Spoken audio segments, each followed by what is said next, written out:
Семья Точиевых, одна из первых в городе, подала заявку на участие в конкурсе «Лучшее подсобное хозяйство». Во дворе больше 40 кур, 38 баранов и 4 коровы. Но семья больше гордится огородом. За всем этим хозяйством присматривает 4 человека. Разнообразию здесь овощных и фруктовых культур можно лишь позавидовать. Огурцы, помидоры, лук, картошка, а из сладкого малина, клубника, персик и черная и красная смородина. Чтобы вырастить такой огород, нужно терпение и сила воли. Свой день Пятимат начинает в 5 утра не с чашечки кофе, а с полива и удобрений. Мне интересно заниматься этим делом. Привыкла я с малых лет. Большинство не занимаются огородом. Вот это все саится. Мы не покупаем. И картошку всю зиму, нашу картошку едим. Помогает женщине ее супруг, сын и сноха. 6-летняя София тоже не отстает. Успевает и в подготовительный класс пойти, и помочь своей бабушке по хозяйству. Скажи, как ты помогаешь своей бабушке? Ну, помогаю ей птицы кормить. Если бы твоя бабушка выиграла 1 000 000 рублей, вот на что бы ты хотела потратить? Ну, на мороженое.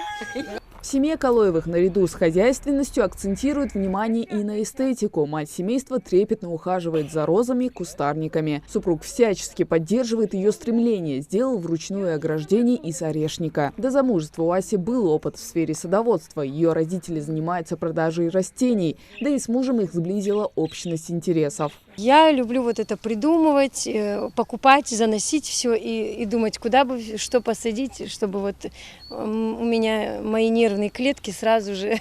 В общем, я колоссальную такой получаю от вот этой зелени, от того, что здесь делается. Ну, конечно, без него я бы не справилась бы, потому что все вместе делаем, совместно. На участке Калоевых больше 100 фруктовых деревьев. Здесь и черешни, яблоки, фундук, слива. Много и животных, за которыми нужен глаз да глаз. Например, бараны частенько лезут в сад Аси, чтобы полакомиться розами. Отец семейства – человек дела, останавливаться не намерен. Будет и дальше расширять свое хозяйство.